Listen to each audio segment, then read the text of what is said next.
baby, I hang on everything you say. I want to write down every word. But do me a favor when you come close. When I look around, don't want to see you. I don't want to take advice from fools. Never listening to you. Oh, making bad decisions. Oh, making bad decisions. Oh, making bad decisions for you. This is the Community Solutions Podcast. Jason Bradley, Andrew Richter, from deep in the bowels of our underground lair, where we are tearing things up more than a construction crew on the east wing of the White House. Oh, boy. Talk about making bad decisions. Oh, boy. Yeah, you listen to the media. We're like destroying the nation. Well, I'll tell you, they got their priorities straight. I mean, we know what to focus on. Absolutely. I mean, we've got a stupid government shutdown. We've got, which I just... Yeah. I can't believe, when we had the show about that, we thought, they'll go into a shutdown. They'll solve it within 2 weeks. Well, I think what you have is Democrats, trying to blame healthcare premiums on Republicans when it's their program that caused this from the beginning, and Republicans have failed to reform it. And I think that both sides do shoulder some blame for this. That you're going to have to extend something for a while, but Republicans owe it to come up with a fix. They should have a plan that was created sometime in the last 16 years. 16 years where, this isn't working. Hey, here's a plan that maybe will be better. And look at that. You can go across state lines. There's competition between companies. I don't understand why this is so hard. Yeah, I don't know why either. But instead, we've got a broken system because we have a broken health care legislation that was passed by Democrats back when Obama was in office. And it's ridiculous that they haven't done one thing to come up with an actual alternative.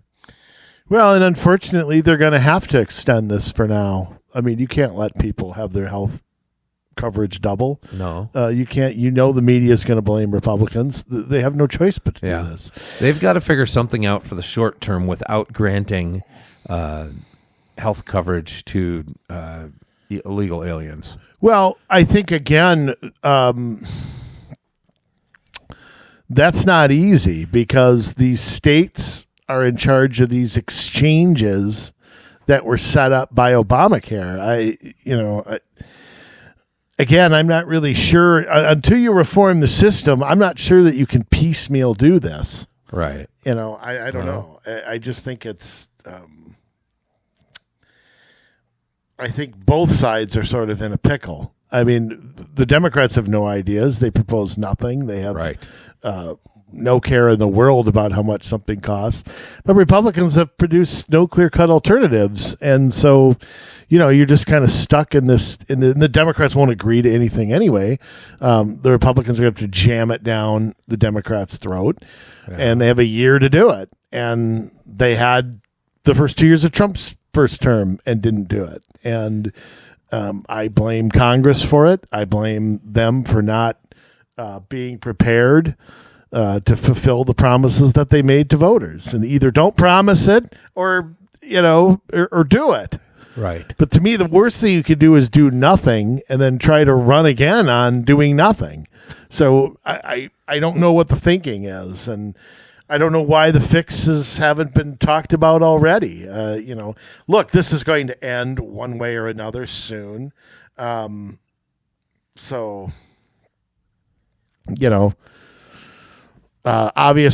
the continuing resolution they were talking about is actually 3 weeks away now from ending. Yeah. So I don't know. I don't know what you do then, but you can't continuously govern this way. Right.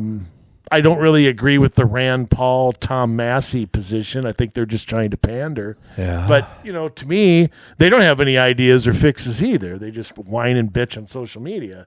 Massey, in particular, is just a waste of space. But he's trying to appeal to the Ron Paul people.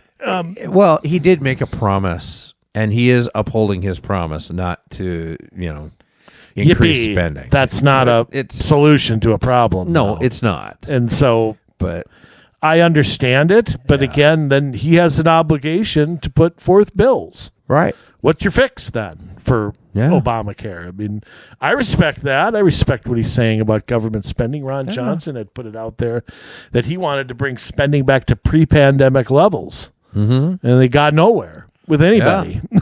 So, I don't know. So, yeah. Well, any guess on the song? Yeah. That's Eddie Money. Wasn't that Eddie Money? No. Oh, okay. That is, what is it? I honestly don't. I don't know it. I don't know it. All right. That song is Bad Decisions by The Strokes. Oh, hey, are they different? No. Oh, okay. What you talking about? Yeah, aren't they different? What you talking about, Willis? Yeah, so, I thought that was different. Yeah. No, The Strokes. Good band. For sure. That is maybe one of the newer bands we've put on Community Solutions Music for the Podcast playlist on Spotify. So, we're going to talk about some bad decisions today.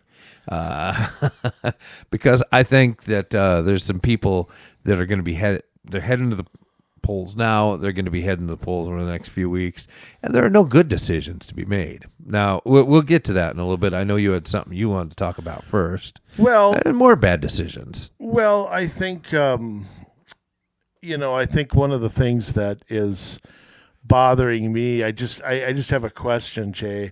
How many wars do you have to end to win the Nobel Peace Prize? I'm just sort of curious. It depends. It depends on who you are. You see, if you're Donald Trump, there's not enough wars in the universe to end. If you're Barack Obama, the answer is 0. So it's a wide range, as you can imagine. So here's the thing that. This guy could have gone back in time and stopped the fall in the Garden of Eden from happening, the whole conflict between Eve and the serpent, and he still wouldn't get the. Yeah, he could have broke up Cain and Abel and still went to. I agree, but I mean, when you look at people who've won the Nobel Peace Prize, I mean, Al Gore winning it for global warming. What does that have to do? I mean, if you want to give Al Gore an award for lying about the environment, fine. But the Nobel Peace Prize? Right. And even if you go back to somebody like Teddy Roosevelt, when he won it, and he legitimately did help end the Russo-Japanese War. Yeah. He wasn't exactly a man of peace. I mean, he was. Do I remind anybody of the Spanish-American War or World War I, where he was a total enthusiast to get in it?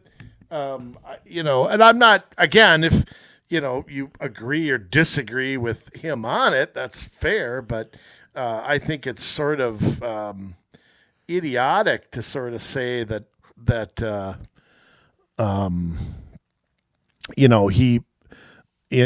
he's more deserving. I mean, he did do an act there that was peaceful, but I mean, my goodness, I don't know. I haven't seen a president work their arse off for peace, and Barack Obama did nothing for peace. He started a war in Syria. He started a war in Libya. He promised to end Iraq and Afghanistan. Didn't do either. Yep. I would argue he planted the seeds for the Ukraine war. So it's just kind of amazing. I won't take anything away from the lady in Argentina who won it. That's definitely a country that is a tough place to be right now. But yeah, I mean, it is a sort of. I just haven't seen a president. I mean, even like somebody like Ronald Reagan I don't even know if was ever nominated. Right. For Nobel. Mikhail Gorbachev won it, right? Probably. I think he did. And he was the loser on that whole deal. his country collapsed, and he gets the Nobel Peace Prize for being a crappy leader. Well, at least we avoided a nuclear war. They went true. down without a shot being fired, but I would credit Reagan for that. Yeah. More than and Thatcher and Helmut Kohl and all the Western leaders that, stood against him. But yeah, it's just unfortunate that things like that are so rigged and so unfair. And people who legitimately try to end this stuff don't. I mean, we should give Dick Cheney the award. That's how just stupid it's become. So, I was very upset that day when he didn't win it, and I do think it's either anti-American sentiment or what. Right. I don't know if it's that, because Barack Obama got it. I think that was an in-your-face to George W. Bush. Probably. But... we'll have to see if Lindsey Graham gets it next time around. I don't know, man. It's just ugly. It's just all ugly. But I'll tell you what, the peace in Israel and Gaza is pretty uneasy, but I'm glad to see the hostages back. Yep. I'm glad that some progress has been made. I really think that Trump has played this as well as he can. I mean, he's made it clear he's pro-Israel, but he's not Netanyahu's patsy. Right. And I think Netanyahu could push him so far, and I think that's kind of understood now. Yeah. Because I don't think Israel's completely innocent in this, and I don't like the idea that if I say something about Israel that I'm called an anti-Semite. Because I'm anything but I do think though that we can be pro-Israel and be an honest broker for peace. I think those two things are possible. Yeah, I don't agree with everything they've done and how they've carried all this out, but I will tell you that I support their right to exist.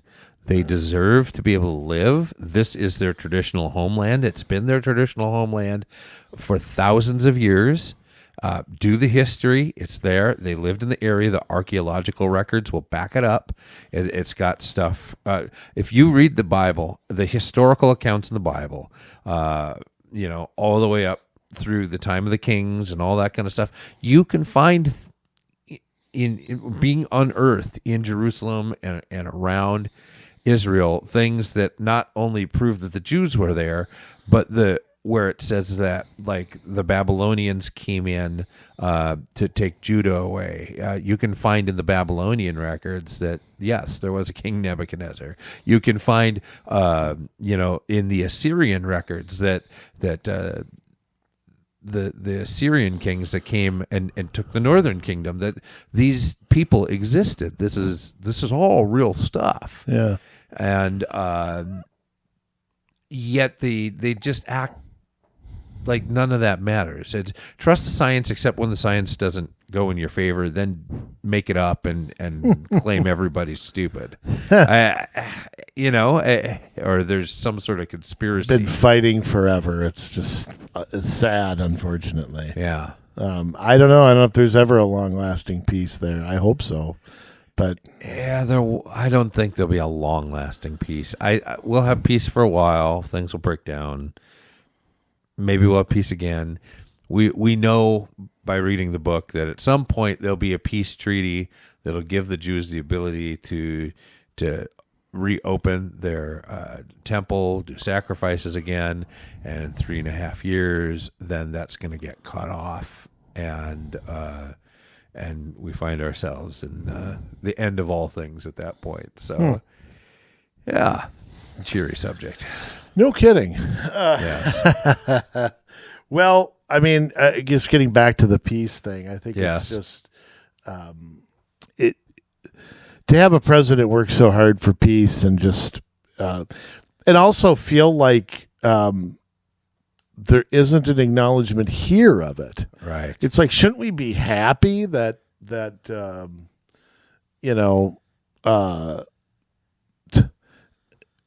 there's not, no matter what side you're on, that the fighting is at least stopped? I mean, aren't we human? Yeah. I mean, shouldn't we at least go, okay, maybe it's not perfect, maybe it's not exactly what I want to see, but at least people aren't living in terror every day? Yeah. I just don't understand it. I don't get. We've gone from give peace a chance to only give peace a chance depending on who the president is. And right. It's just kind of stupid. Those things become stupid. Yep. But I mean, this is just like the latest in a string of ending conflicts. Well, India, Pakistan, they both have nuclear weapons. Yeah. That could have blown up to Pacoima. Yeah. Democratic Republic of Congo and Rwanda. You had Azerbaijan and Armenia. There's been like 8 of them, and I can't even remember them all, to be honest with you. Yeah, I mean, and you go back to the Abraham Accords back in his first term. I mean, I don't know. I mean, he's probably the only president I can think of that hasn't put U.S. troops somewhere around the world. Yeah. I mean, name another president that has since what? Hoover? I mean, how far do you have to go back? Right. I mean, Clinton put them everywhere as UN peacekeepers, right, or whatever, Rwanda, Bosnia, Kosovo. Mm-hmm. I mean, I think Reagan did a good job staying out of a few places, but there was Grenada and Libya and a few other things. Yeah. And, I mean, just a couple. Yeah. Yes, I mean, I think the fact that he's been very judicious with the military and very strategic and very surgical, I think to me is a plus. To me, that's right. If we're not committed, and I would go further than that. I would like to shut some of our bases down overseas. I would like to. There's places I'd like to withdraw from. I don't know why we have 10,000 troops in Germany right now. I don't know if the East Germans are about to invade or not. But how long does it take before you defend your own country? I mean, I'm sorry. Right. It's just kind of. If I were Germany, the idea that foreign troops are on my soil is something I wouldn't want. Right. And I get it. We're all part of this NATO thing, and I don't think that we're in a position where we need to have bases over there, personally, just to keep an eye on Russia. Yeah. I don't trust Russia. I don't. Of course not. But there's enough countries in NATO that we can come join if there's something happening at any point. You can always make an agreement with the country to do something too. I mean, but we don't have to physically be there. Right. But there's other countries too. I'm not going to get into it, but there's just other places I'd rather we not be. There just isn't. To me, there just isn't a reason. But right. Maybe we will at some point. I don't know.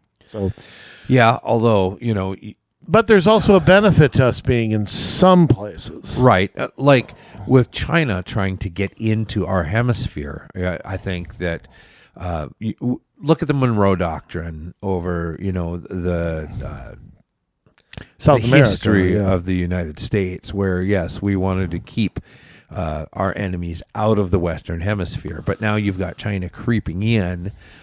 You've got Iran and Hezbollah and Hamas that I think Hamas is in it, doing training off of an island off of Venezuela. Well, and the other problem with the Monroe Doctrine is it's always interpreted militarily, but not economically.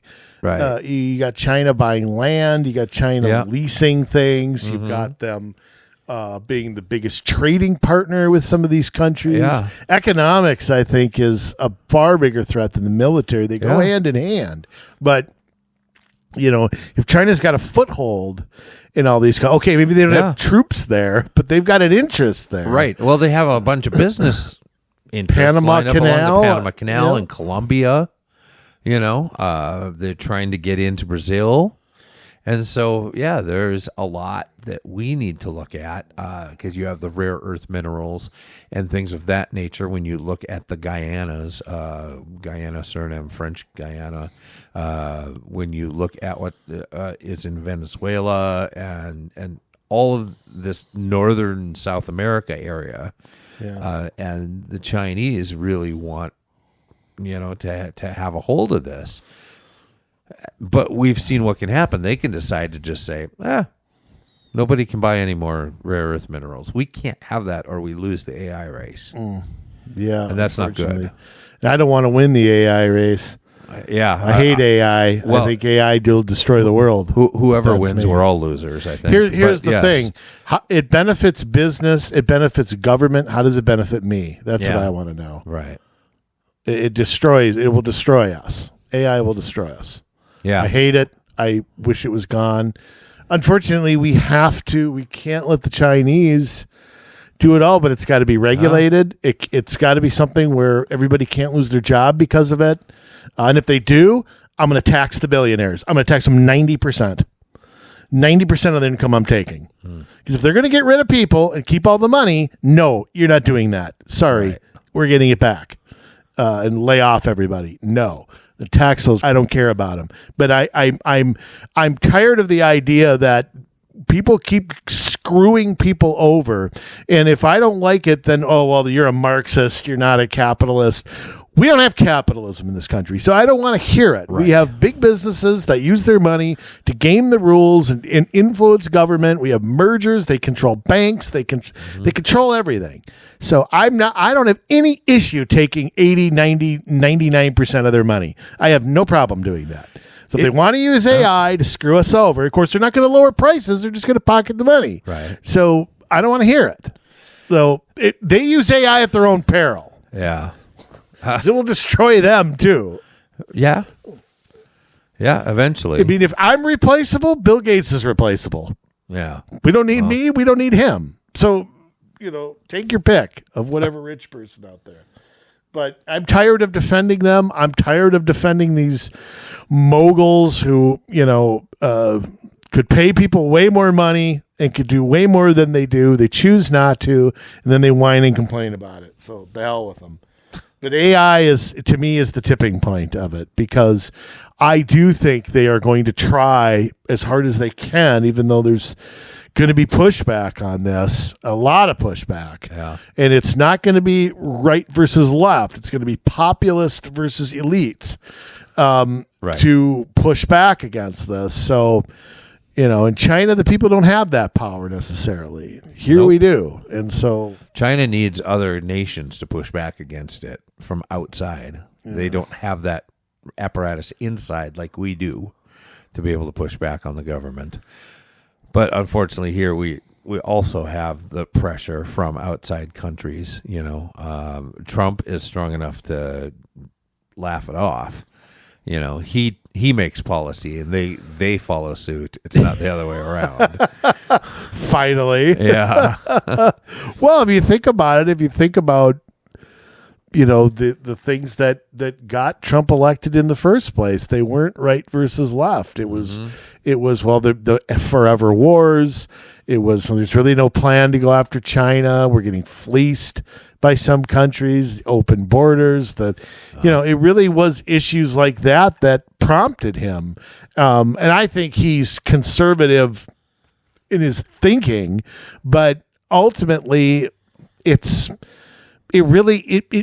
crystallized the elites versus the people better than anybody I've ever been around before. Yeah. And so that sentiment was there. It was there 20 years ago. Right. But it didn't have an identity, and now it does. And so, hopefully that movement continues, because as much of a devout, market guy as I am, the system isn't fair for a lot of people. It just isn't. Right. And that doesn't mean that I'm a Marxist. No. It means I want to, it's kind of like baseball. I want a fair, I don't want to make the Yankees and Dodgers poor. I want everyone else to succeed. The Dodgers can't play inter-squad games all year. It won't work. Right. And it's the same thing in the economy. So, that's the fix to me is I mean, and there's a million different ways to do that. And I think, again, this is where what is the next step with the MAGA movement? And to me, it's the opportunity economy. Yeah. They're going to have to address debt. They're going to have to address healthcare. We can't avoid those issues because they're top of mind for people. Affordability. Right. I don't have all the fixes for it necessarily. I don't like some of the fixes that are talked about. I like some, don't like others, but I'm more willing to entertain that stuff than maybe I used to be.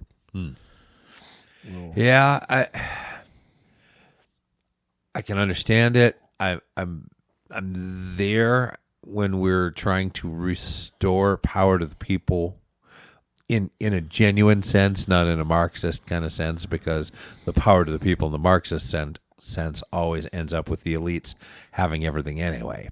But what we're talking about is leveling the playing field where special deals don't go to corporations, where you don't have this fascist collaboration between government and huge corporations that make the rules for everybody else and squeeze people out that don't want to play the way that they want to play the game.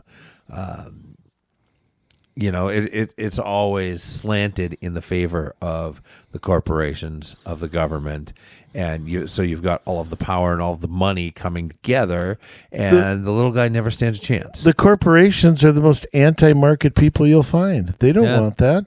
No. They want a cross competition. They don't want it. Yeah.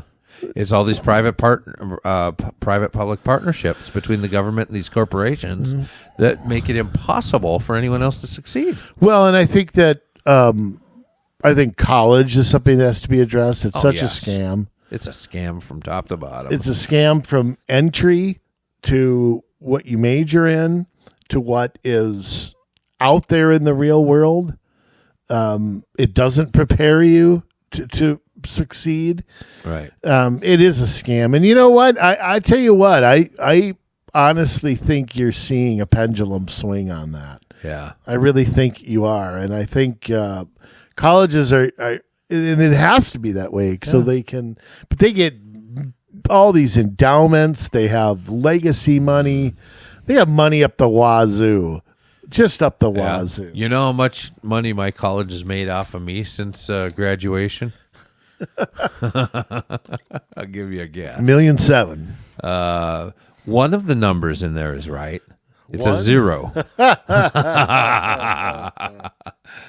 And I will never give them money because they have gone off the rails and they are nuts. Now, I may give like the University Christian Fellowship chapter money. I would consider doing that. I will never give the college money. They send me things that goes right in the garbage. Oh, do they really? Oh, yeah. Oh, goodness. Yeah, they ask for money. I'm like, oh, you don't need it. You don't need it. I've seen you build things. You've got money. Oh, that's great. Yeah. Well, Jay, moving on. Believe it or not, we do have elections in some parts of the country. And yes. Lucky coming up. Us. Yeah, isn't it lucky? Isn't it lucky, these odd year elections? Yes. Now, we should start off by saying this. You and I hate odd year elections. Hate them. They are the most worthless exercise that has ever been conceived in all of constitutional republic history. You have maybe a third of people that come out to vote for these things. So you have a vast minority of people that are selecting for everybody else who gets to be on the city council, who gets to be on the school board, in a couple of cases, who gets to be governor, and some of the state offices. And usually whoever turns their activists out win these elections. Well, yeah.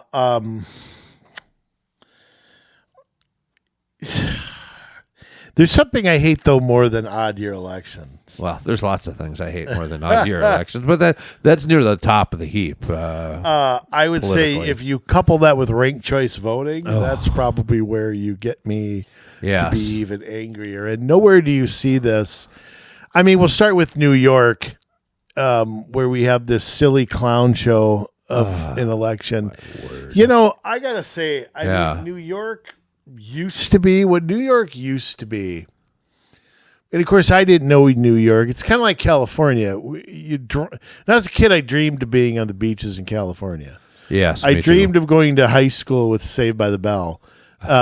And what those two states have become is, in my lifetime, is almost a foreign country. Yeah. And in New York, I shake my head at it, but we've been going down this road in New York for quite some time now. It's a matter of time before something like this happens. Yeah. It's a matter of time before it happens in Atlanta, in LA, in all these big liberal cities. I mean, at some point, either the city's going to collapse under its own weight, and I don't know what's going to happen at that. You're going to have a civil war at that point. Right. Or people are going to smarten up, and I don't know that I have much faith in that, and stop putting these morons in office. I mean, the idea that 25 years ago, Rudy Giuliani was the mayor of New York, and we have somebody leading that race, supposedly. I'm not 100% sure. And I'll get into this in a minute. Not 100% sure I believe that Mamdani's up by 20. I don't think that's right, but whatever. The idea, this guy has, you name it, and this guy's done it or said it. Right. He's unapologetic about it. Mm-hmm. He walks nothing back. It's in your face, and yet he seems to be Teflon with it. I have my theories on why, but it's hard to believe. I don't know what's going to happen to New York City. And it is very easy. You're not going to go after rich people. You're not going to take their money. Anybody who has stuff in New York can move it easily. It's a pipe dream what Mamdani's selling, but how can the place with the New York Stock Exchange, the symbol of a marketplace, right. I have money in that, Jay. Yes. And that's going to elect a open, devout, call him whatever label you want to call him. I don't know what a Democratic Socialist, I don't know what that means. To me, that's just a fancy way of saying communist. Right. I mean, to me, that's just saying it in a different way. Right. So what I'd like to sit here and say I'm surprised, but I'm not. And the Democrats have themselves to blame for a lot of this, not standing up to this part of the party, not playing identity politics and pandering to this group and that group. And you see it in Andrew Cuomo, where he just will not, he's doing the Chuck Schumer shuffle, which is a guaranteed fail. But I don't know what's going on in New York City. I don't understand how a city like that, with all of their problems, would embrace the problems that they've been fighting against. If you listen to New Yorkers talk, they don't want what Mamdani is selling. Yeah, that's true. They don't want a cashless bail. They don't want to not prosecute criminals. They don't want what he's selling. And so what's the disconnect between what he's selling and what's happening? What's happening there? Well, he's got a lot of money behind him, and when you have the Democratic apparatus behind you, they weren't all sold early on, but I think that pretty much all of them have now come on board with him. Why? I don't quite understand that. It's just they lack that much intestinal fortitude, and they just want to be with a winner. That could be. Andrew Cuomo is a pretty damaged candidate. Well, here's the other question. Yeah. Why is Cuomo the only guy that the Democrats could put up? You know what I mean? I mean, think about it like this, Jay. Yeah. Think about if you had a 30 or 40, a guy like Mamdani's age. Yeah. Running. But he's not the only guy that they can put up. I mean, Eric Adams had to leave the party. He and wasn't become an liberal independent. enough. Right.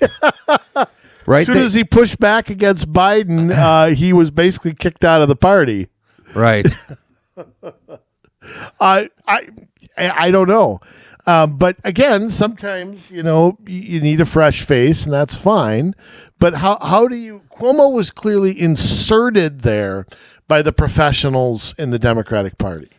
Yeah. Who thought, okay, this is a guy we can control, one of our lackeys, big name, blah, blah, blah. And I think the voters... I don't think they like that. Yeah. I don't think they do either.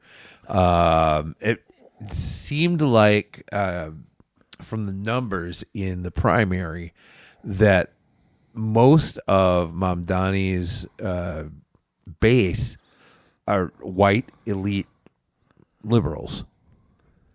Now, that there are enough of those in New York to be able to put him head and shoulders above anyone else? No, but they have a lot of money. They have a lot of, I think they have a lot of control over people's, you're right. And let me back up a second. There's 2 wild cards in this race. Okay. Yeah. 3. One is Curtis Sliwa. Right. The other is ranked choice voting. Yeah. And the other's turnout. Now, if you're basing this on previous elections, I'm not sure that that's accurate. I don't know how you get everybody out to vote. I don't know how you do that in New York. Right. In an odd year election. But ranked choice voting is very much a wild card here, because if I'm Sliwa and Cuomo, okay, I don't want Sliwa to make a deal to back Cuomo. I think that hurts Cuomo. I think it hurts Sliwa. Mm-hmm. I think Mamdani will play the victim and say, hey, they're trying to rig the election against me. They're trying to they can't beat me. I think that will backfire. I think that's stupid talk. I keep hearing that happened in July. Fine. Happens now, it won't work, because Mamdani can play the victim, and that will carry the day for the next 2 weeks. That wouldn't happen for 4 months, but it would happen now. You can't make a backroom deal. But what you could do is encourage your voters to vote for the other person second. Right. And I think that's the deal that they need to. Because look, if you're going to vote Cuomo 1, are you going to vote Mamdani 2? If you're not for Mamdani, I don't know why you'd vote him as your second or third choice. I mean, I'm just saying that if he doesn't get 50% on the first, I think that's how it works. I really don't know, because I hate ranked choice voting, so I don't even want to learn about it. But I think the second place part might play a role, and I think Sliwa's going to get a higher percent than people think too. He's not going to get 12, 14%. I don't see that. I think he'll get over 20. And I think Cuomo's probably stuck around 30-something. Yeah. I can't see him getting higher than that. He hasn't campaigned, hasn't worked hard. That's the one thing. I don't think he thought he had to work for this. Right. I'll give Mamdani credit. That guy is in a bakery or a beach or a restaurant or something every single day. If you follow him on social media, there's 10 posts a day of him taking pictures with somebody, talking to somebody, shaking somebody's hand, talking to a firefighter, blah, blah. I mean, Cuomo's running this from a high rise in, Manhattan. Right. And that's also bad. Okay. So I see this as the only chance here is getting it past the first ballot, and then who knows what the hell happens. Who knows if we'll even know a winner. It'll be a couple of days. Yeah. I'm sure. It might be, but Cuomo's line of attack on Mamdani has been head-scratching. Yeah. Because he keeps trying to not offend the left. He keeps trying to do that little dance where, he won't stake a position, but he won't offend anyone. Right. Now, he attacked him last night pretty hard, but he attacked him stupidly. Yeah. It was, you got no experience. You got Mamdani shot back. Yeah, what's your experience? Killing people in an old folks' home? I mean, it was just thrown right back at his face. I mean, what Cuomo said wasn't wrong, but it was not the way to attack him. Right. And so Sliwa was pretty funny. Sliwa hit a double. He did fine. I almost didn't recognize him without his hat on. I was like, who's that guy? Oh, that's Sliwa. But Sliwa was funny. He had good one-liners. And, I think he attacked Cuomo a little more than I would have. Yeah. And I think I would have brought up crime every chance I got. He did get there, but I think, being tough on crime is kind of his ticket to doing better. Right. And I think that he got there. Great answers when he was asked about it. But I think I would have inserted it in everything. I'd have found a way to insert that everywhere. Right. So that's just me. But yeah, I'm pretty worried. There's a lot of Republicans I've talked to who are excited about Mamdani. They think they can make him the face of the party. But I'll tell you what, it's not worth it. No. It's not worth it to destroy New York. Nope. To make him the face of it. You listen to Trump talk about this, he's worried as hell. Yeah. And I think he's tried behind the scenes to make some,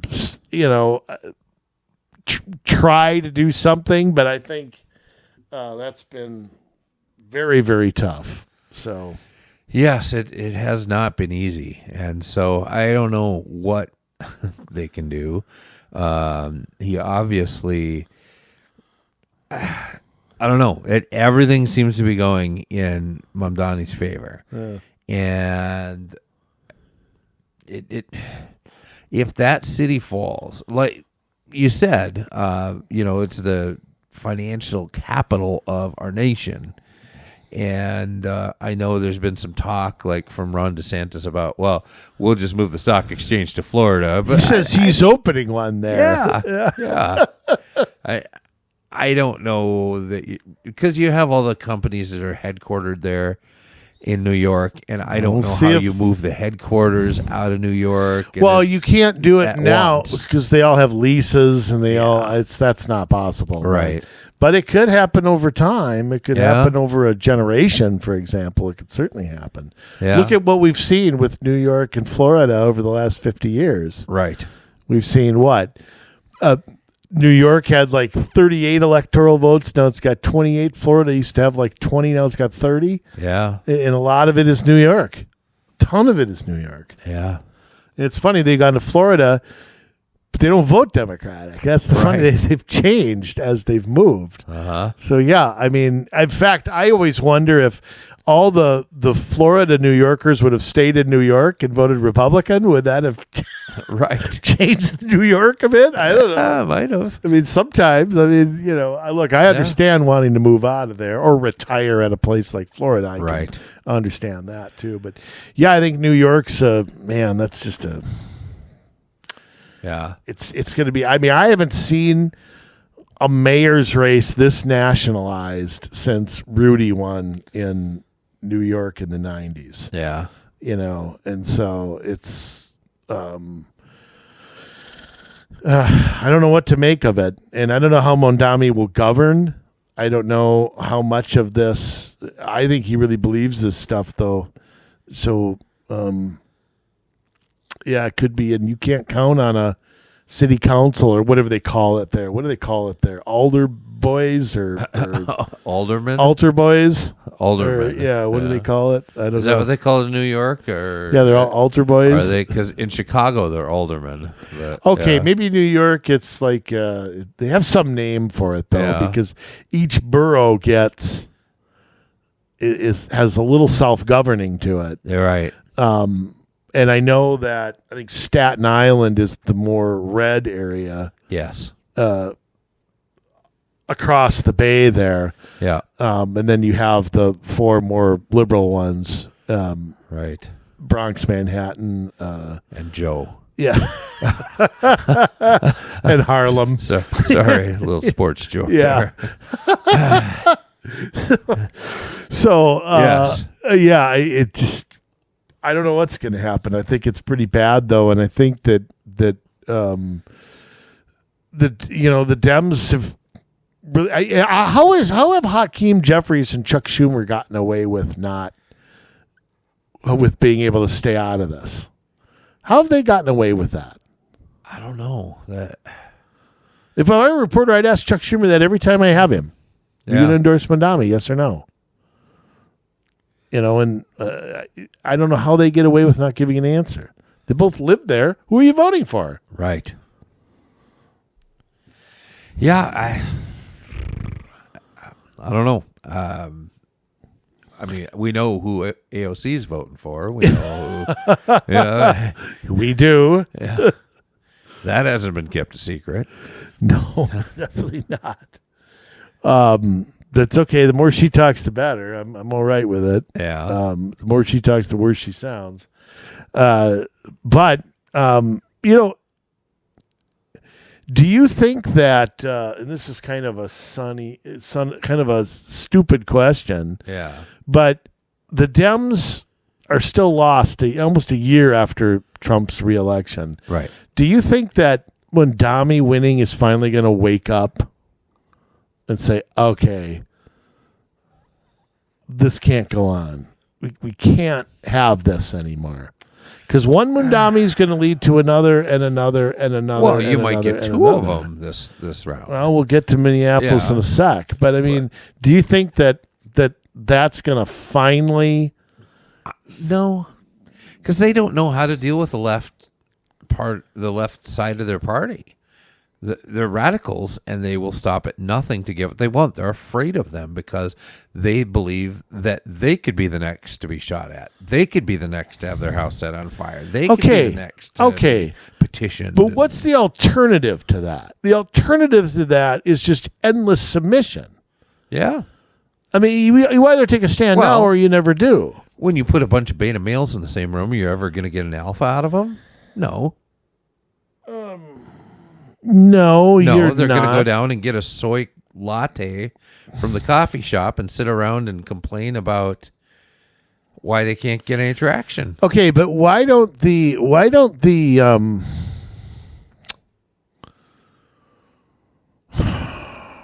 see what I would do if I were, say I was a guy like Fetterman. Yeah. What I would do is I would get together with all of the senators and representatives from purple areas, from light blue areas.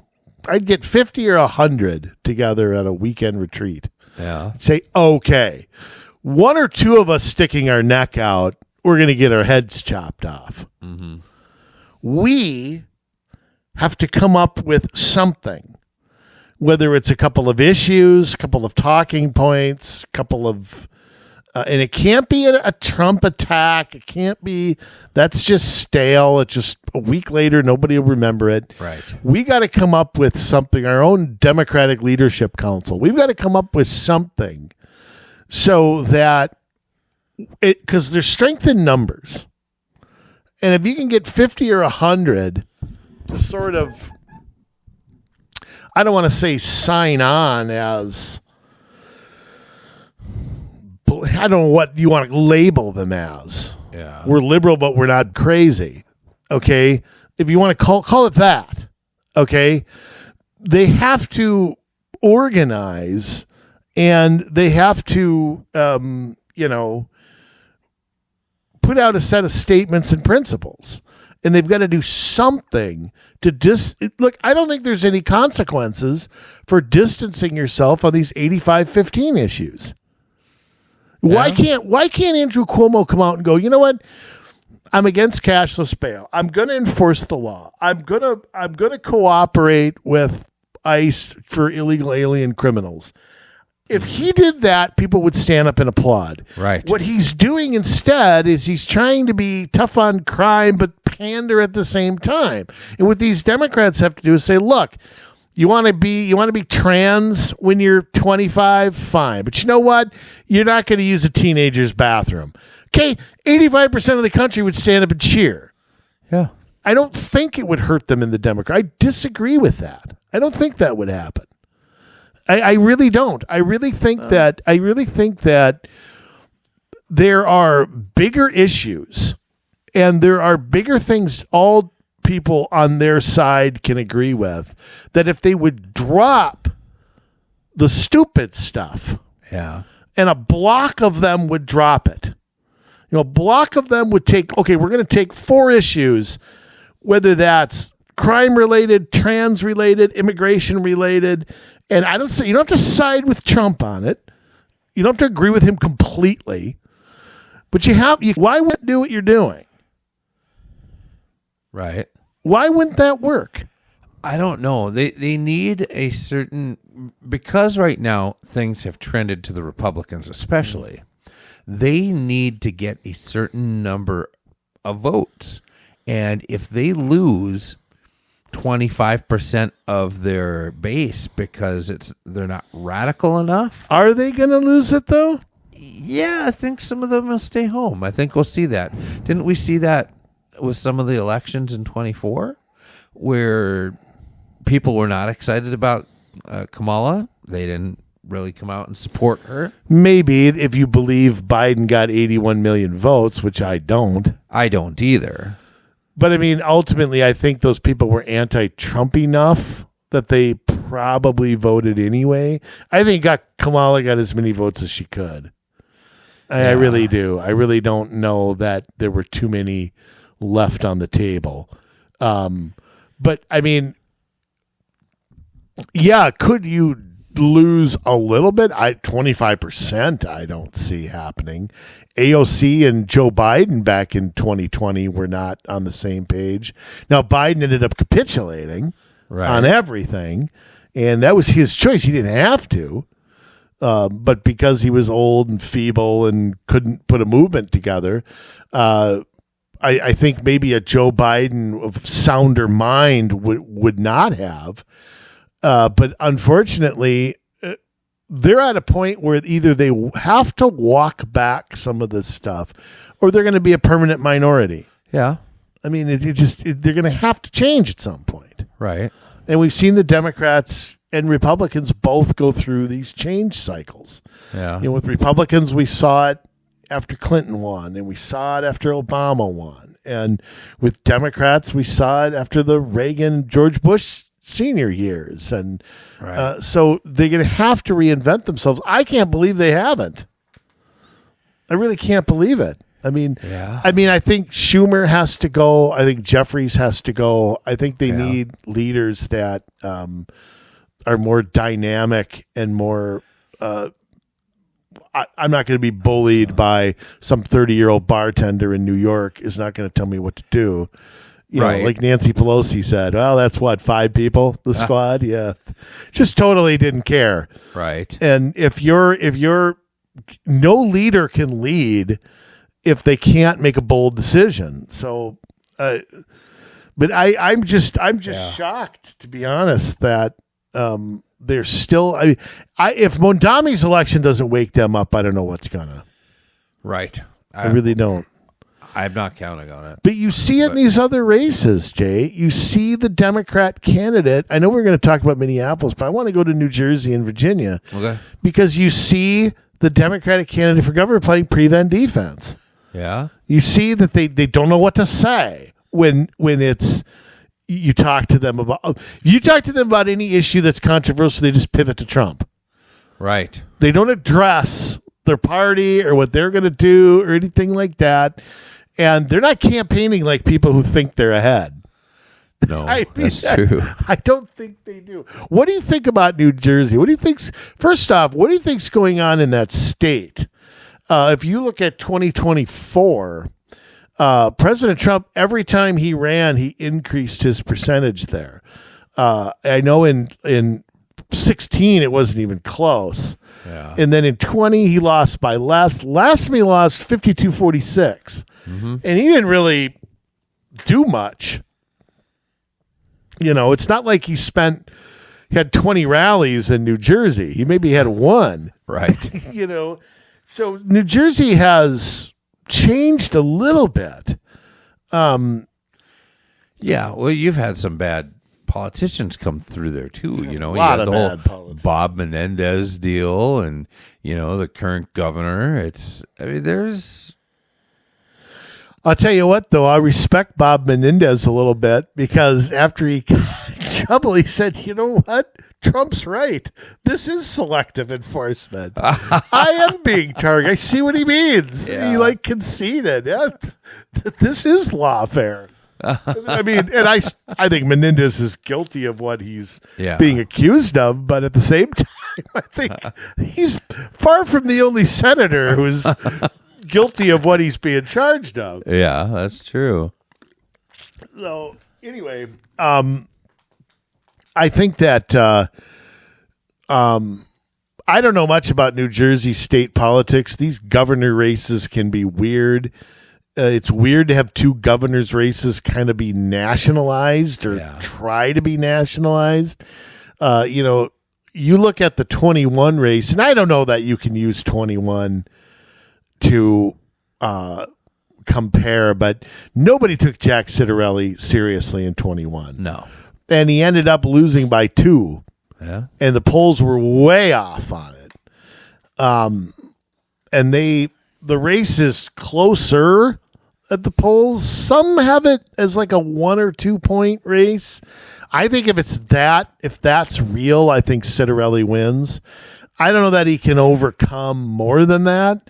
But what do you make of where that race is? Do you think Democrats are nervous as hell about New Jersey? Yeah. And I mean, their candidate, Sherill, she's been a lackluster candidate, total lackluster, was awful at their debate. Not as bad as the one in Virginia, but she was pretty awful. Yeah. And what do you think's going to happen on election day? I think Citerelli's got a really good shot. He's up against a really bad opponent. I think that he's got all of the advantages in the world other than it's in New Jersey. Yeah. It wouldn't be the first time, obviously, that New Jersey would have picked a Republican governor. But, of course, Krispy Kreme Christie is, he didn't end up being a very conservative wasn't the Republican. best. Yeah. He did put together a good Richard Simmons video, though. No, I'm kidding. Well, I mean, again, you talk about an odd-year election, getting your people there, voter enthusiasm. Yeah. See, I see that right now with Citerelli. If you watch where he's going, he's bringing the people. And, right. It feels like the Democratic candidate is sort of just trying to get to Election Day, doing as little as possible. So I don't know what to make of that. I don't know what the narrative will be afterward. If I have to guess at what happens, I say Citerelli wins a very close race. Yeah. I think he just gets over the top. It'll be a buzzkill if he loses. From what I hear, The RNC, which has outraised the DNC 7-1, is dumping, I think it's $3 million in each state over the last 2 weeks. Yeah, there was some controversy as to whether they were going to or not. So could that put Citerelli over the top? I don't know. Possibly. Yeah. I don't know about their early voting situation or anything like that, but I try not to get too excited about these these light blue state races. I just feel like they'll end up like Minnesota, where you'll just be just short and you'll think it's the year and it just doesn't happen. Right. So, but these are two states where it's happened before, like you said, and maybe it will. But I think Citerelli's got a real serious chance to win this, even though he's allegedly behind in the polls. But, I got to ask you one question about this, Jay. I still get worried about Republican MAGA turnout with Trump off the ballot. I still just get nervous that it's like only he can put that coalition together. JD maybe can in 28, but it's like for some reason, if he isn't there just isn't there's just something missing. I don't know how to put my finger on it. Yeah, I don't see the Republican candidates doing what Trump did to get elected. I understand when you're in a state race or a local race, it's a lot harder to get time on podcasts and all that kind of stuff. But I think there's still a way to do some of that and not, get buried underneath the traditional media, know. Because any time that you leave it up to just traditional media, you're going to get massacred as a Republican. I mean, you have to find alternative ways to get your message out. And I don't know that they've necessarily done that. Now, you've had stations like, or networks like Fox that have carried the water for them a little bit, but it's still not all that much. And here's the other thing, too. You can't just go to friendly venues. Right. That's the other thing. That's what the Democrats have largely done. But I think for a Republican to win there, you got to go to venues that you're not preaching to the choir. I'm not saying go on a podcast that, I'm not saying go on The View, okay? Right. But I'm saying go on a podcast that reaches an audience that maybe isn't as political or isn't as, not as friendly, doesn't agree with you on everything. Because look, you go on a Republican podcast and Republicans listen. Well, that's great. Yeah, you've already got their vote if you can turn them out. Right. And maybe part of that in an odd year election may be a little different than an even year election. But, to me, you've got, I don't know. I think one of the things that these candidates don't seem to have, Donald Trump can stand there and talk to you for 15 hours on any subject and just doesn't seem to care. No. And I think one of the things I just don't see in a lot of these people is the ability to just sit there and BS. BS. Just BS. I mean, so many. I can't remember, but where he had this half-hour conversation about his brother who passed away of alcoholism or whatever back, and he was pretty young when he died. He was like 40. And Trump went on and on and on about just blah, blah, blah, blah, blah about, why he doesn't drink and why he's never done drugs and why he thinks he's physically fit better than any other, the greatest of all time, better than anybody in the, blah, blah, blah. But you could tell it was totally off the cuff. It was totally, it was funny. It was interesting. And I think so many of these candidates are so boring, or they're so programmed, or all they've got is their little list of talking points. That atmosphere is it's a gold mine. If you could just carry a conversation, how come you and I can do it and they can't? I don't know. That's strange because I'm a pretty quiet guy normally, and I would consider myself a great conversationalist. But I mean, yeah, you and I have now for like about 350 episodes been able to fill an hour and a half to 2 hours of time with interesting content. But I just don't get why. Do people overthink everything? I don't know. We live in a soundbite country. Yeah. It can be taken out of context or something. I mean, well, whoopity-doo. Exactly. That's what I think too. Who cares? Yeah. It'll be a story for an hour and it'll go away. Right. And here's the other thing too. If you do, 3 shows a day, then you do 3 shows the next day, who's going to remember the first dumb thing you said 5 shows ago? Right. It's that's the thing too. I mean, it's like, it just kind of gets dismissed. And I think the more human you look, I think sometimes the more relatable you are. And I'm not saying Citerelli's not doing that. I'm not saying that. I'm saying, why is it this billionaire businessman can relate to a waiter and somebody else can't? What is it? It's not like Trump's the only guy with that ability, but why is it that way? Why can he go to McDonald's and BS with the people at the drive-thru? Hey, I made those fries. They're the greatest fries you're ever going to have. I think part of it is because he's a blue-collar guy. At heart, I think he's a building guy. He's a construction guy. I mean, take somebody like a Warren Buffett, or you take they can't do that because they're too serious. They take themselves too seriously. Yeah, there is a little truth to that, too. And Trump's so anti-establishment. Yeah. That's the other thing. All right.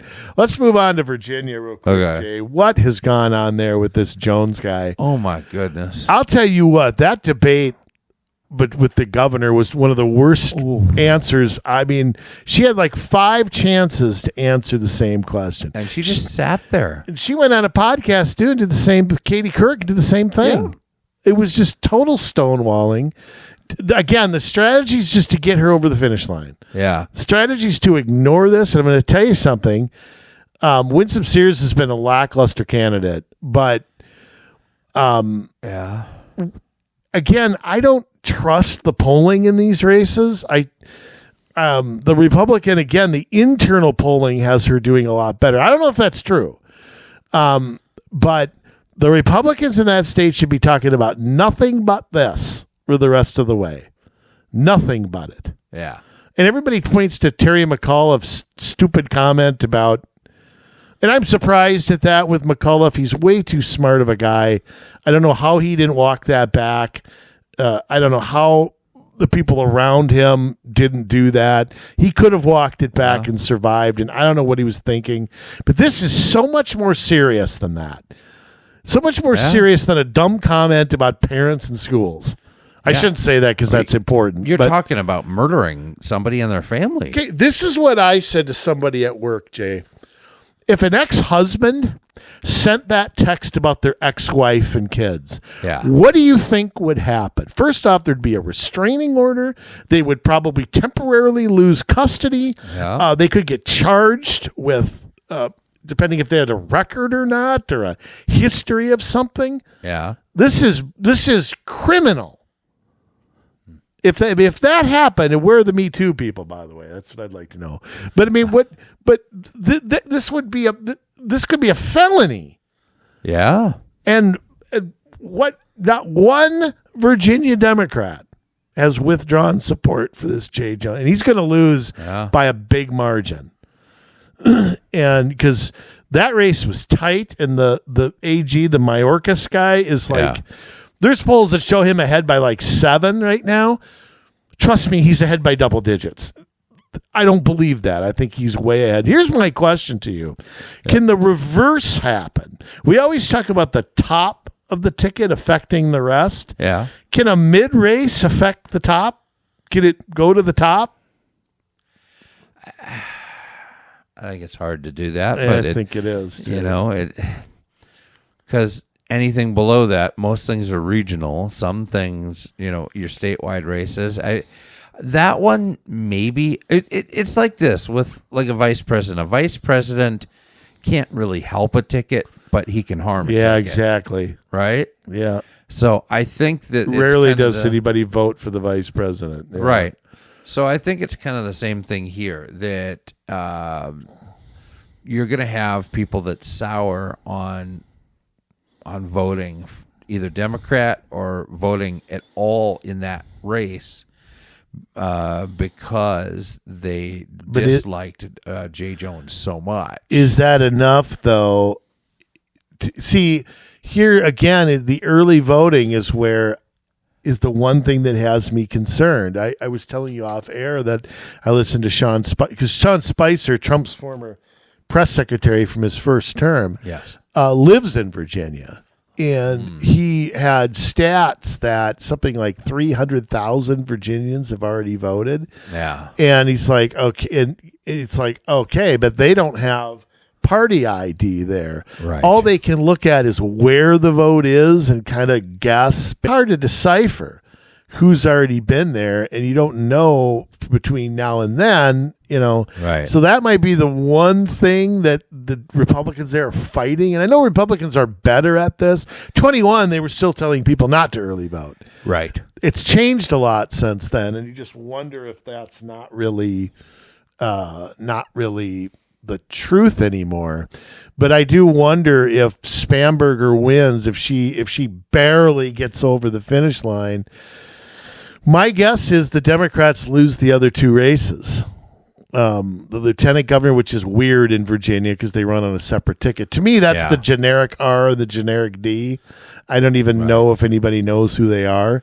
Neither one of them have raised a lot of money. I think the Republican will win that because of the last-minute money dump by the RNC. But, I look at it this like with Dems. If they lose New Jersey, let's just say Mamdani wins. And let's say Citerelli pulls it out in New Jersey. And let's just say Spannberger gets across the finish line in Virginia. Yeah. But they lose the other two races. Where do Democrats go? How do they declare victory? That's a pretty ugly night for them. They'll try. But you got to be drinking some serious Kool-Aid. Yeah, well, look at the things that they're in the streets for. They're drinking some Kool-Aid, all right. Well, that's true. But, how do you, if you're being serious about it, though, how do you go to fundraisers and go to, how do you do that with a straight face and claim a victory? I mean, I think there's going to be a lot of, There's going to be a lot of blaming Jay Jones, excuse making. I don't know how that affects the New Jersey race, but I mean, in Virginia, there's, you heard it. There was a lot of blaming Terry McAuliffe's staff for his whatever it was. But, McAuliffe's such a smart guy. I'm just so surprised at how dumb he was. Because Youngkin rode that to victory. He just rode that the last 2 or 3 weeks, didn't talk about anything else, and it was enough. And maybe that's the case here. So I don't know, but I'm worried about it, and yet I'm not worried about it because I don't see the way these professional political people see it. I just don't see it as indicative of anything. What's the governor's race in New Jersey got to do with, the midterms or 2028? I think it's so overblown, but that's just me. Well, I could be wrong. Speaking of overblown, what's going on in Minneapolis? Oh, goodness. The worst city on the face of the earth. It's close. I'll tell you that. Okay. Yes. It's close. If it's close, fries toast. Yeah. Because of ranked choice voting. Right. You've got 4 Democratic Socialists who are all going to write each other in, leave him off, and he can't survive it. Yep. And I'm no Jacob Fry fan. Okay. No. But believe it or not, he's to the this is manipulation of the system. Oh, absolutely, Totally what it is. It's BS. Is Fatah is he the new mayor? Oh, I hope Fatah is not the new mayor. I can't imagine a Minneapolis where that guy is in charge, because he's going to be in line with the city council, and they're going to get a lot more of this really radical agenda done. There are 3 moderate to progressive type Democrats on the council, and they're trying to take them out as well in this election. Mm-hmm. So it's not good, They probably will too. Yeah, they probably will. Well, now again, yeah. So much of that depends. Odd year election, ranked choice voting. There's so many wild cards in there. Where are those people living exactly? Is that Cedar Riverside? Is it South Minneapolis, Northeast Minneapolis? Yeah. Quite frankly, it's not all the same, believe it or not. I mean, South Minneapolis is, I would say, quite a bit different. Yeah. Than, you got a lot of single family home. It's a lot different, I would say, than some of the other places there. So I don't, I'm not quite sure how to read that. You got 13 wards? They're not all up.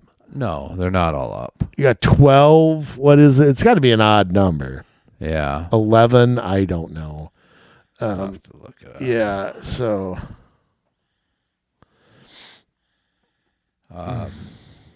But yeah, it's going to be very close, and if the Democratic Socialists and the far left are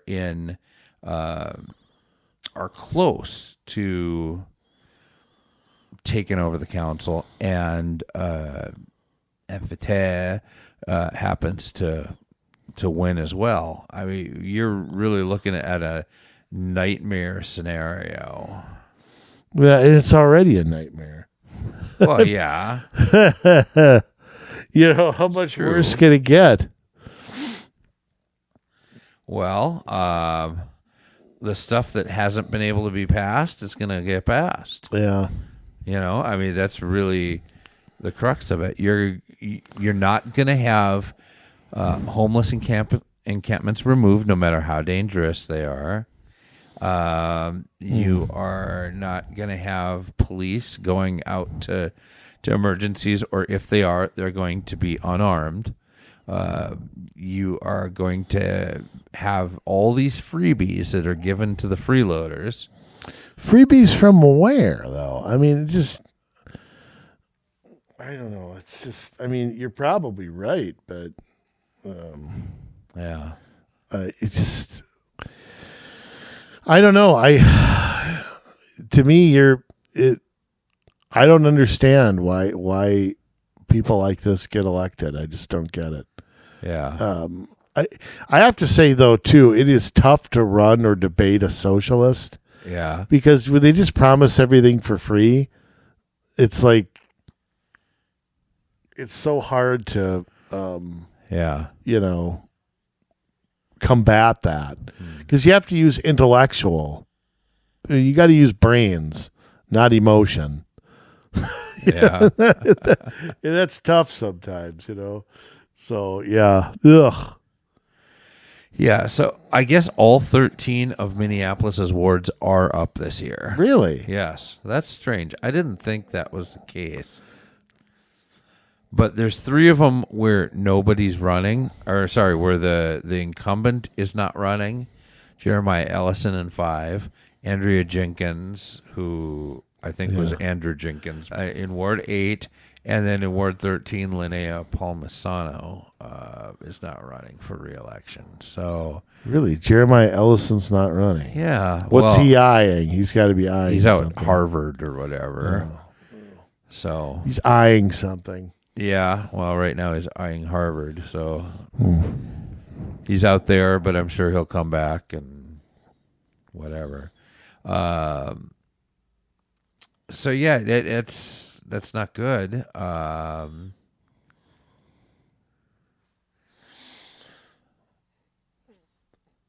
That's weird. It said that Lisa Palmisano is not running, and this says that Emily Koski's not running. I think it's Palmisano that's not running. Now, does it tell you where those wards are? I don't even know. It doesn't matter. It's so hard to figure that out. So in Ward 5, there's a moderate, Pearl Warren, and progressive Ethrofic Burnett are seen as the leading contenders in a fairly crowded race. And then in Ward 8, progressive Soren Stevenson and moderate Josh Basayas are leading candidates for Ward 8. You notice they don't say there's any conservatives in the mix. No. Southwest Minneapolis, Ward 11. We'll also see a new council member after Koski's retirement. She briefly ran for mayor this election cycle. No, that doesn't seem right. Well, this is true. Ward 7 council member Katie Cashman, who is running for re-election, is seeing a tough challenge from Minneapolis Park Board Commissioner Elizabeth Schaefer. And I know that Katie Cashman is no moderate. That's for sure.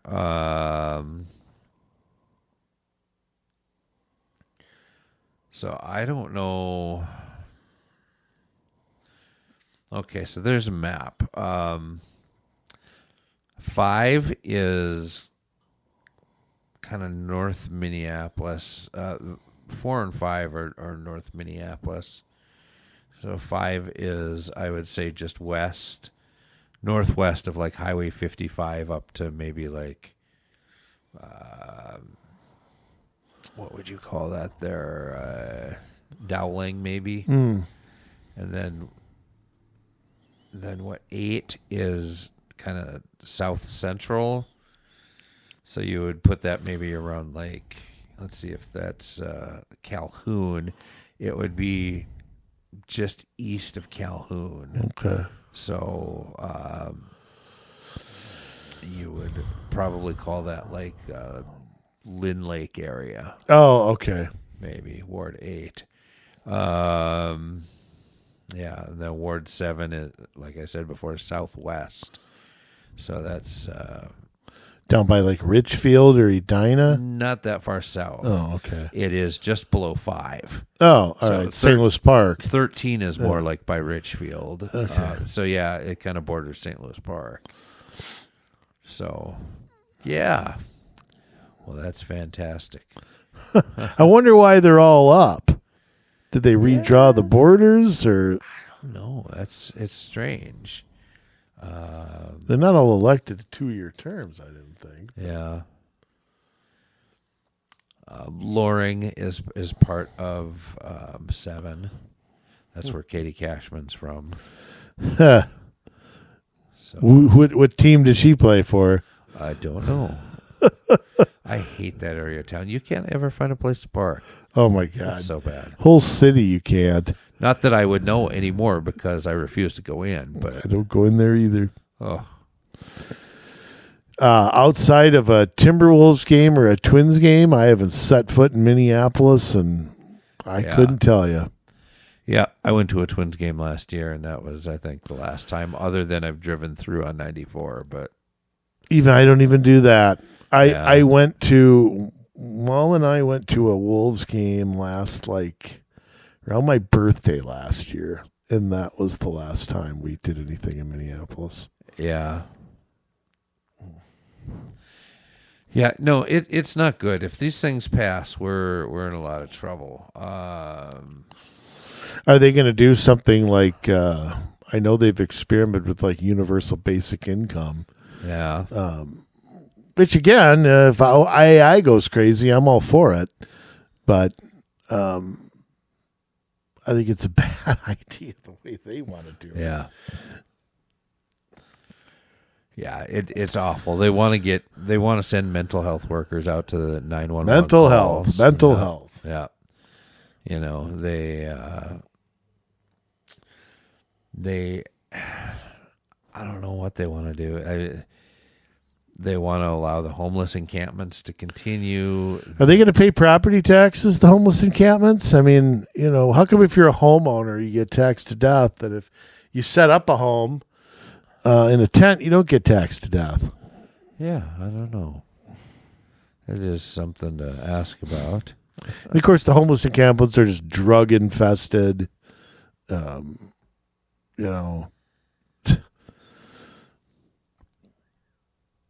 Yeah, it's just horrible. Yeah, so I don't know. It's not good though. So here's the problem, and this is true of New York with the area around New York. But as we look at Minneapolis specifically, and there are a large number of suburbs around Minneapolis, and if Minneapolis becomes even less safe than it is now, and it begins to affect the cities outside of Minneapolis, whether those are first-ring suburbs, second-ring suburbs, what responsibility should Minneapolis have to those smaller cities? I mean, they're an autonomous city. Okay, I get that. You have the freedom to choose whatever stupid stuff you want to do. But when you're Minneapolis, what you do affects the cities around you. And I've been thinking this over in my head. Would the mayors of the surrounding cities have the right and the ability to take Minneapolis to court and force injunctions on some of their decisions because it's affecting the cities outside of Minneapolis? They could. I think the issue with, I don't think the courts are... I think these mayors would have to take action themselves. I don't trust the courts. Well, I think you'd start by really cracking down on crime. Really cracking down on a police presence near the Minneapolis border. I think you would have to enforce... I think you'd have to be pretty extreme. People would call it extreme, but I don't know that I would. You got to pass vagrancy. You got to enforce curfew laws. You got to, because you don't. Okay, you let that stuff go, you're inviting more of it. Right. And I think you're going to have to. Well, I don't want to say mass arrest people or I think you're going to have to be very, very bold in how you deal with it. For example, let's just say that if you're not going to enforce drug laws and they start creeping into your city, you have to come down on it hard. Yeah. Really hard. And make it clear, look, this is not a sanctuary. Minneapolis might be, but this city ain't. And that word will get around. I think hoping the courts do something. Yeah. That will go to the higher court and the higher court and the higher court. I don't know that you can win a legally binding thing, but somebody has to enforce it. How are you going to force Minneapolis to enforce it? Right. A judge can say something, but I don't know that judges are the place to take that. I'd like to see the legislature step in, but that's not going to happen. Yeah.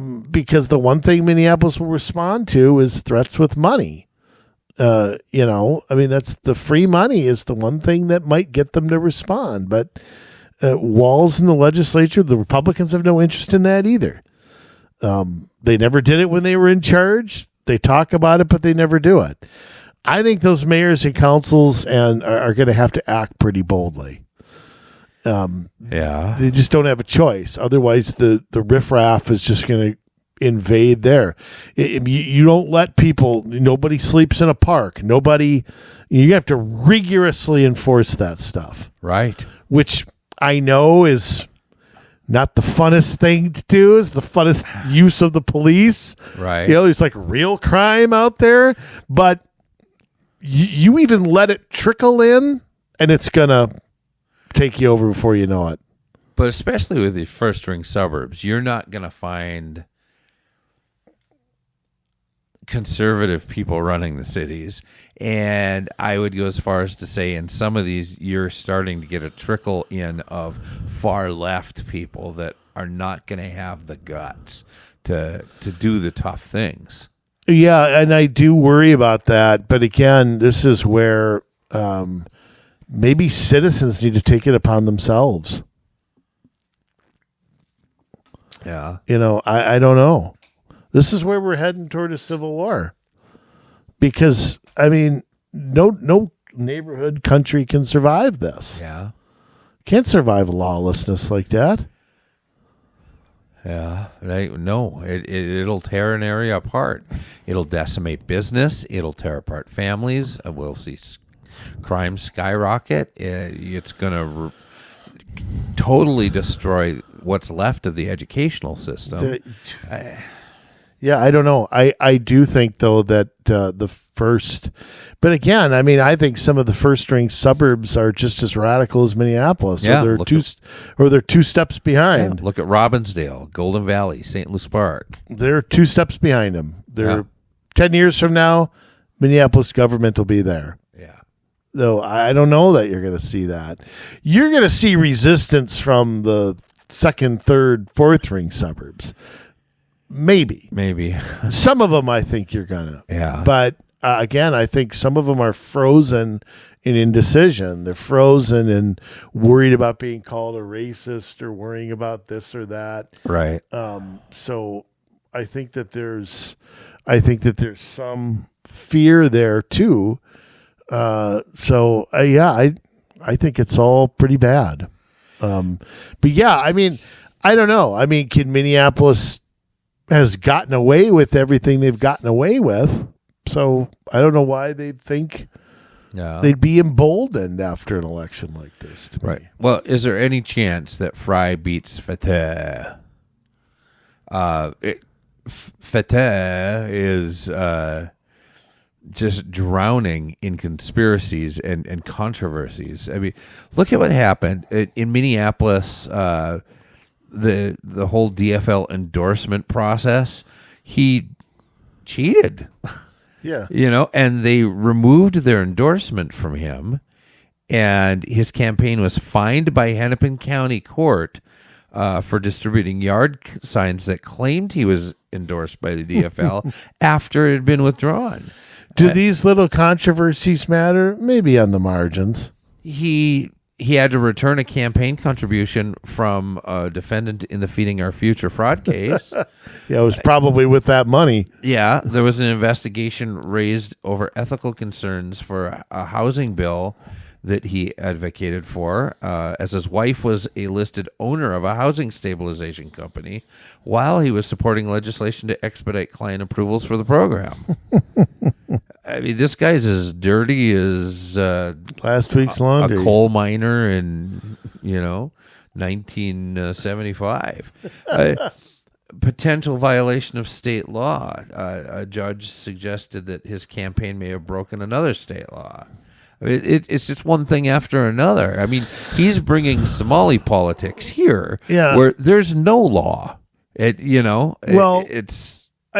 he lose on that? Sure, he can. But do people in Minneapolis care? I think they care, but I think the opposition has to do it themselves. I think that you can't really. The mainstream media is not going to go after this. They'll mention it, but they're not going to do any deep dive into it. You're going to have to hang it around his neck. It should be the only thing opposition talks about. Yeah. Every piece of lit, every time the camera's on, somebody running against him. Yeah. That's what it should be. That's the only way it's going to work. I don't think Fry's talking about it at all. Fry or anybody else. There's nobody else. Well, the other mayoral candidates are running with him. This is another... Yeah, it's like ranked choice voting scam. It's a ranked choice voting scam where you're taking along two people that aren't going to win and having them be the number 2 and 3 votes so that they lock Fry out. Yeah. Yeah, it's a it's a scam. This is not the way our elections system was designed to run. And it's not the promises ranked choice voting was supposed to give us. Right. Oh, it makes more it fair diverse for candidates. Everybody. We get more diverse candidates. Yeah. Oh, they got more diverse candidates. You have Jack Sparrow running, but the guy has as much chance to run and win as a Republican. Jack Sparrow running? What about Bob again? No, I don't think either of them are running this time around. But you have a clear slate that's running as the 1, 2, and 3 votes. And one of the mayoral candidates is already considering that he might run for a Hennepin County seat after this. He knows he's not going to win, and he knows he's running to be a spoiler.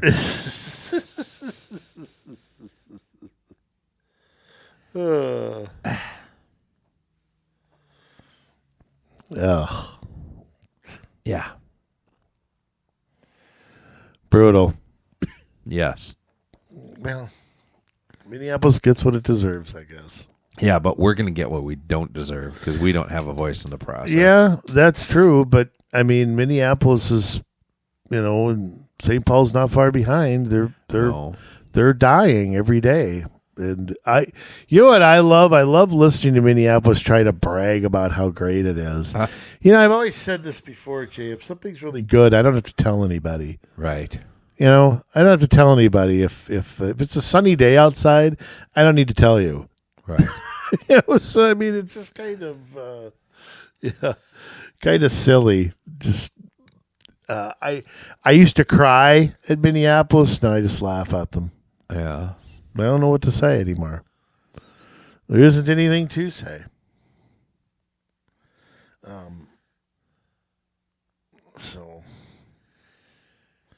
Well, may God be with the rest of us. That's all I can say. Well, I mean, I still feel like, Minneapolis is the tip of the iceberg. I mean, those kind of candidates are now in the legislature. And yeah, they are. I mean, you'd have told me 20 years ago Keith Ellison would be the top law enforcement officer in the state. I would never have believed it. No. So, I mean, this is nothing new. It's just slowly getting worse and worse and worse and worse and worse. So, and I said this before, a bigger scandal is the avoiding of Republicans. To me, that's just as big a scandal. Yeah. I mean, not having a presence there, not having a candidate anywhere, just conceding it is no longer an option. Just trying to win the legislature by one seat with a suburban district while conceding 30 others that's not a future. No. So if we're not going to try there, then we get what we get. Yeah. And I'm not saying the Republicans should dump $1 million in there. I'm just saying if your solution is to do nothing, then you can't complain about the outcome. No, because that assures your solution. I mean, the Democrats, they run candidates everywhere. They sure do. Some of them, they even run as Republicans. Yeah. But that's for a different show. Exactly. No, I mean, I understand that. So, yeah. But yeah, it's just... yeah, these races should be interesting. I'm interested, but I'm not hung up on it. New York, I'm interested only because it's the biggest city in the country, and this is either going to change the Democratic Party or they're going to go full on. Everyone's a socialist, and there is no compromising with them at that point.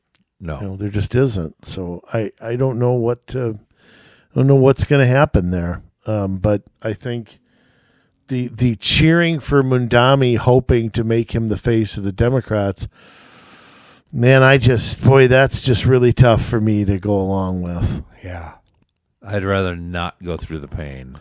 Well, I'd rather not see New York destroyed just so we can win. Yeah. But I don't.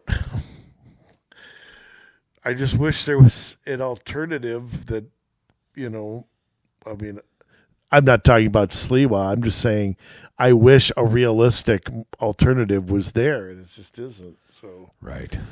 But, we'll see. I was thinking of putting some poly-market bets down. I did pretty well in 2024. Yeah. So maybe I will. But I don't know what the odds are now, but they've been shifting a little bit in the governor's races. So yeah. But when I banked on Trump to win the popular vote and sweep the 7 states, that was profitable. That's good. Yeah, and I'm a gambling man. Yeah. So let's. If I only make bets, I know I win. Well, that's more of an investment, I guess. Then. See, that's what I see. My question is this: what is gambling? What is gambling, Jay? Taking a chance. So, if I buy stock, is that a form of gambling? I assume it is. I mean, it's educated gambling. It's not a slot machine. Right. I would agree that it isn't the same, but it's kind of like, hey, you can lose money at anything. Yeah, that's true. So to me, gambling's gambling, whether you want to call it that or not. By the way, I had one stock go up $9.42 today. Wow. Not going to say what that is, though. Don't spend it all in one place. Should have bought a few more shares. Yeah. All right. Well, anyway, November 4th, look for these elections. Minneapolis, St. Paul, handful of other cities around the metro and up in Duluth. And, of course, New Jersey, New York, and Virginia. And has New York always had odd-year mayor elections? I think so. God, that's stupid. Yeah, that's dumb. I mean, going all the way back to, like, LaGuardia and them, were they all elected? That I don't know. Yeah. Rudy was elected in 93. Yeah. So it was odd back then. And I don't know who was the mayor before him. Ed Koch, was he the mayor, or was he more in before that? Okay. So, yeah, I mean, it's well, it's that time again. Styling and profiling, jet flying, limousine riding, wheeling, dealing, son of a gun. Jay, close the show as only you can. How many episodes have we done this, by the way, the sign-off sermon? This has gone on for years. Yeah, we've been doing a long time, over 300, I'm sure. I think I just... you went off on a tangent one day, and I think I let... that's, I think, how it happened. And,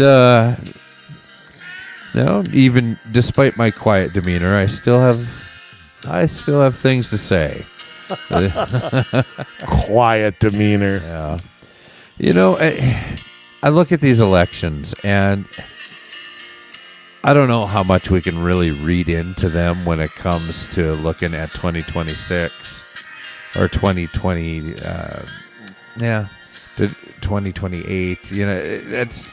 That's out of ways. And when you're dealing with cities and you're looking at blue Democratic cities, and it's just really a matter of how crazy are they going to get. I don't think that shows us much about what's going to go on. Now, these governor races maybe have a little more credence. But I think that it gives us a chance from the outside to look and reflect. And, look at our own situation. A lot of times we want to play for Team Red. We want to play for Team Blue. And sometimes we go along with something that's not so good. We need to do our homework beforehand, and we need to know who is being put up beforehand. It's okay to not vote for an incumbent in a primary if the incumbent is not doing a good job. In fact, if an incumbent is not doing a good job, maybe we want to put somebody up to run in a primary, or maybe we want to get involved. But the difference is that if we just go along with what the system is giving us, then that's all we're ever going to get is what the system is giving us. Right now, the system is broken.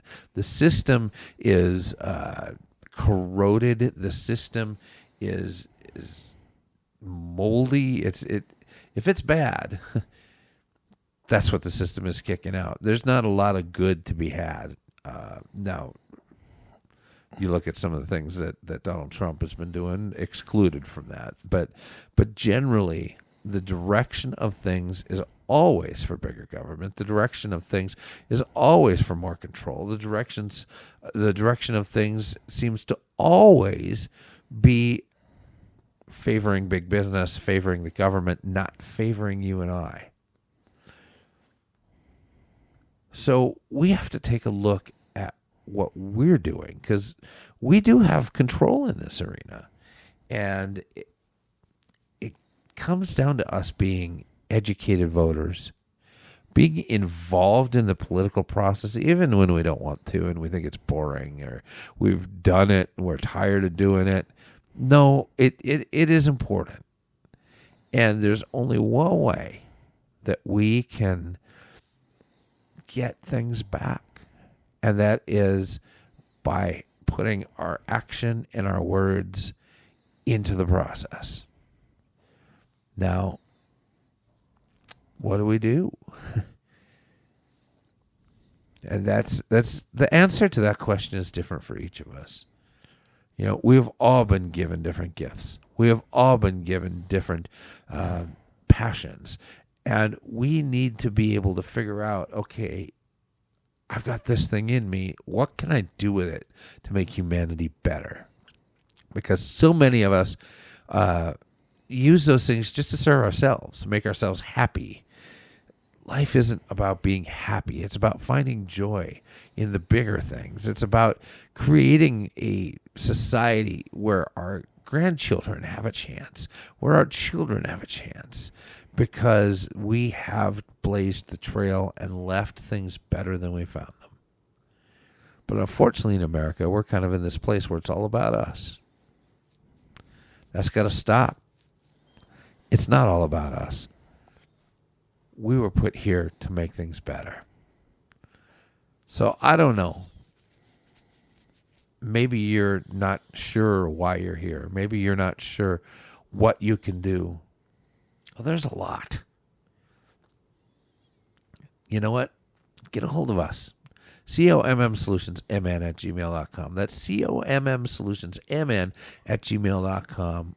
We'd love to talk with you about what it takes to step into the arena, to do what you've been made to do, and how to do it with all your heart so that you can actually make some change.